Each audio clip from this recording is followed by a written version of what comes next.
minsan may parang introduction, one paragraph sa taas. Ginagawa niyo ba 'yun or nakikita niyo 'yun? Yung parang yun yung objective, 'di ba? Oo, parang ganyan. So parang to build a career.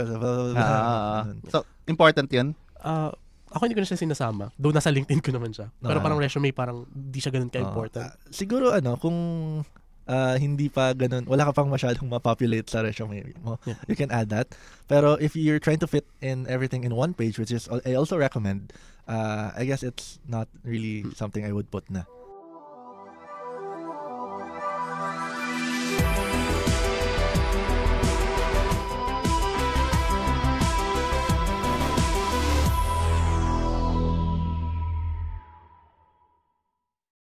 Welcome to Kaka Computer.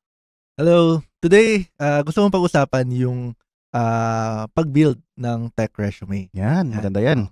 Kasi yan yung first step na or first thing na nakikita pag nag-a-apply ka no? Tama.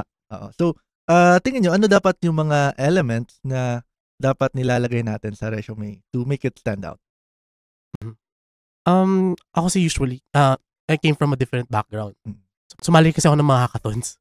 So yun yung nilagay ko. Kumbaga ano yung project na ginawa ko for it.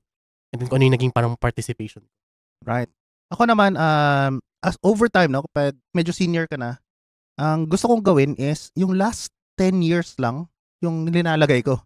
No, kasi ayaw naman nila makita 15 years ago, nagiging C developer ako, tapos hindi na ako gumagamit ng C ngayon. So hindi na siya relevant, I think, sa skill set ng a-applyan ko. No? So, for me, dapat medyo the last decade is, pwede pa, last decade. Pero kung 20 years ago na yun, isulat yun na lang doon, to follow or parang ask me more, ganyan, no? Yung mga relevant lang.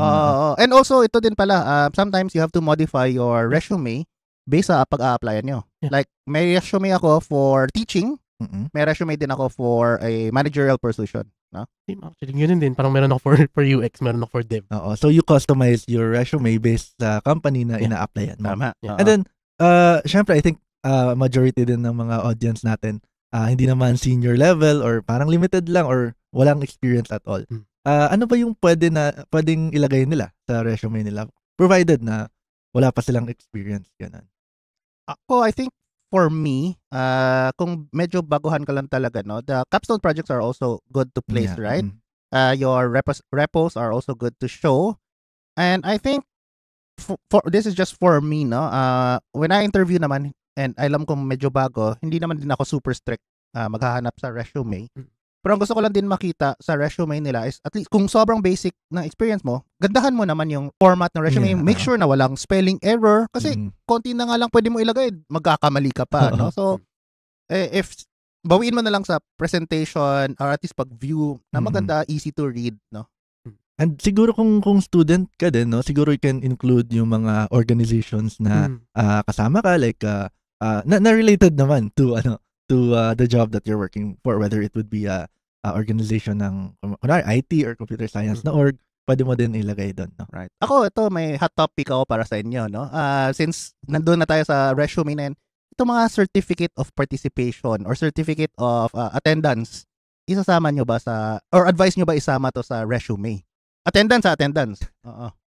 For me, if wala talaga, parang I would parang filler na lang siya for me. Pero I would prioritize those yung completion talaga or yung nag-take ka talaga ng exam over those na yun, umattend ka lang kasi it doesn't prove anything. I mean, it just proves na you were there for the event. Right. Though ako parang, to be fair, parang I did add, nilagay ko siya. Pero kasi, parang in my perspective naman, it shows yung willingness ko to learn. Kasi, some students won't even put that. And I'm just trying to showcase na I'm really interested by actually attending. I think yung mga major conferences perhaps, no? Yeah.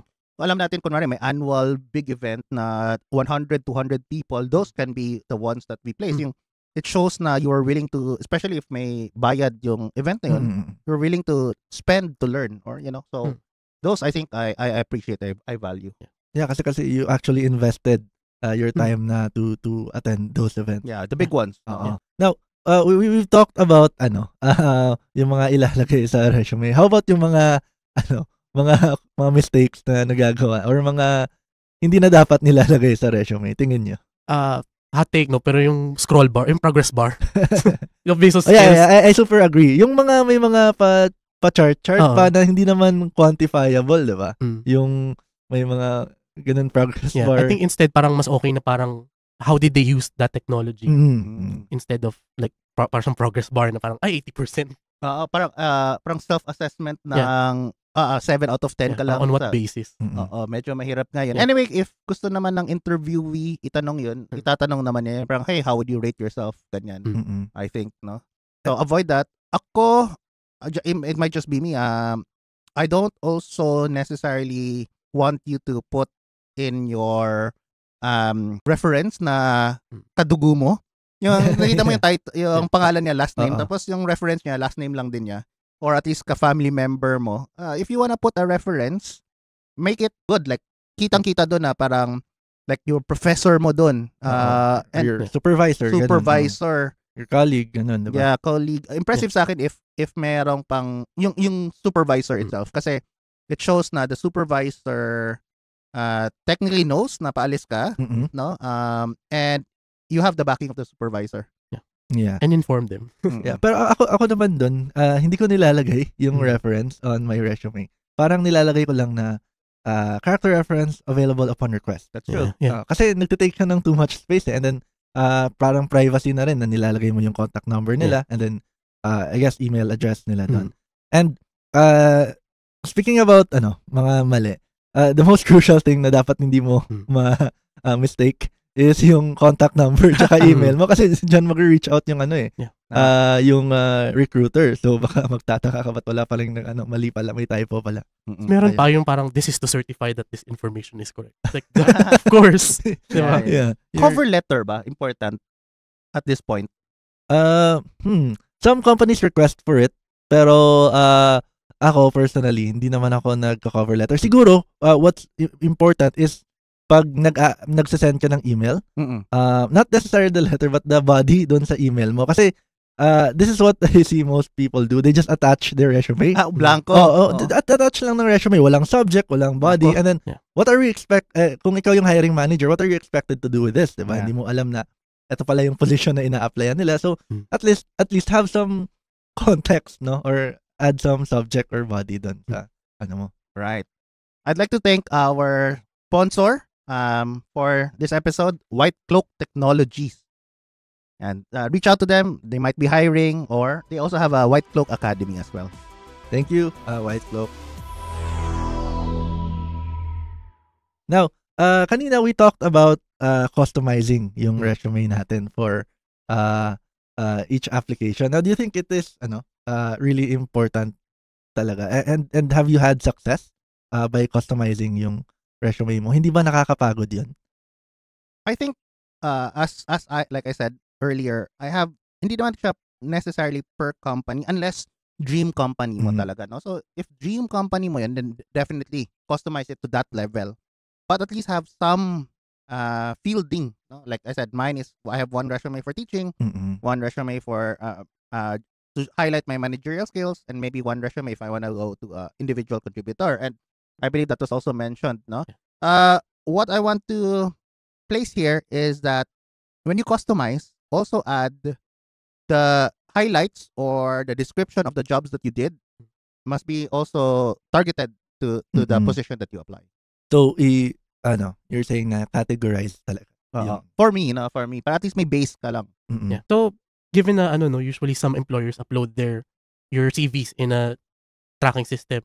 So how do I best or how do job applicants best customize it so that maano siya into the algorithms ng tracking system? Oh, mahirap 'yan. Alam mo, hot take din na. Yeah, kasi diba, kasi with a lot of I've heard a lot of AI now read resumes. Yeah.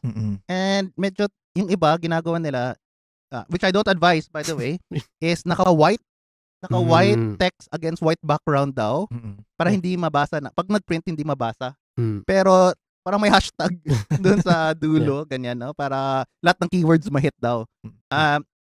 Unique siya in that sense, no? Pero medyo I don't know if I would recommend that or not. I wouldn't personally. I wouldn't yung hidden keywords.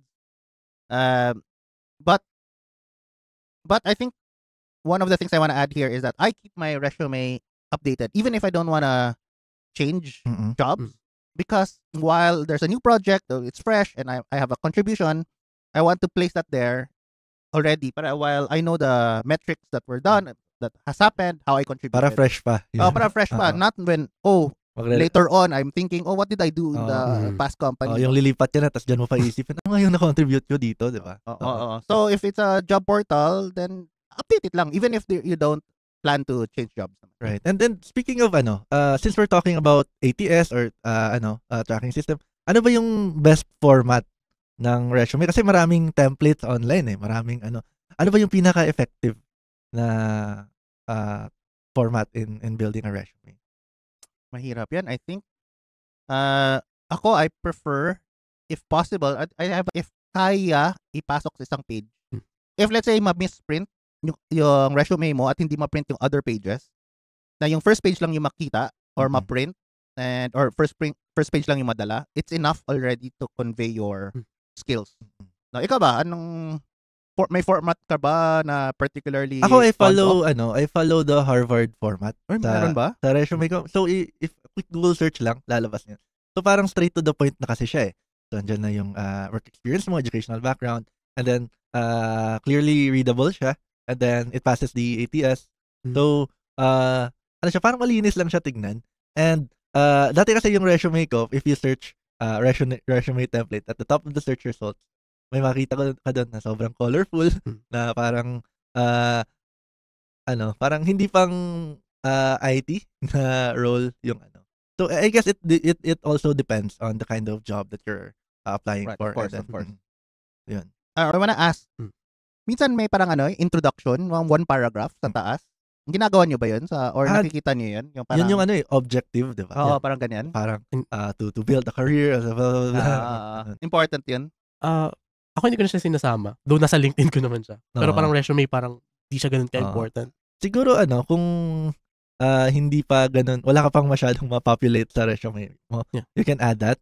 Pero if you're trying to fit in everything in one page, which is, I also recommend, I guess it's not really something I would put na. Ganun. Right. And then, so yun, one page lang, Harvard format, wag na i-add yung mga unnecessary graphs or charts or what other what other tips pa ba yung pwedeng as a beginner na mailagay sa resume nila? As a beginner, medyo, of course, just be honest. That's one of the things that you can make sure that you can defend your resume in that sense, right? Syempre, kung hindi ka honest, mahirapan ka defend yung resume mo. Kasi there are some na, syempre beginner, wala pang masyado. They bloat their resumes na parang sobrang impressive na I built this system from the ground up. Ganyan. And then, of course, during the interview process, yung resume mo is a reference for the interviewer to ask questions. Right. Now ngayon, pagtatanungin ka dyan, di mo maisagot, edi ikaw din yung So just be honest lang siguro. How about soft skills? Paano mo i-highlight yun sa resume? Di ba kasi technical skills medyo kaya. Sulat mo doon yung programming language, yung generally how many years ka doon, ano yung mga projects, may mga linggo tayo dyan. Pero soft skills, important ba siya sa resume or ina-highlight ba siya sa resume? Yeah, siguro especially for senior positions, that's very important. And the way I highlight it is through descriptions for each work experience. So for example, I was a senior developer at X company. Ganun. So I communicated closely with stakeholders, mentor juniors, ganun. So that demonstrates yung mga soft skills mo.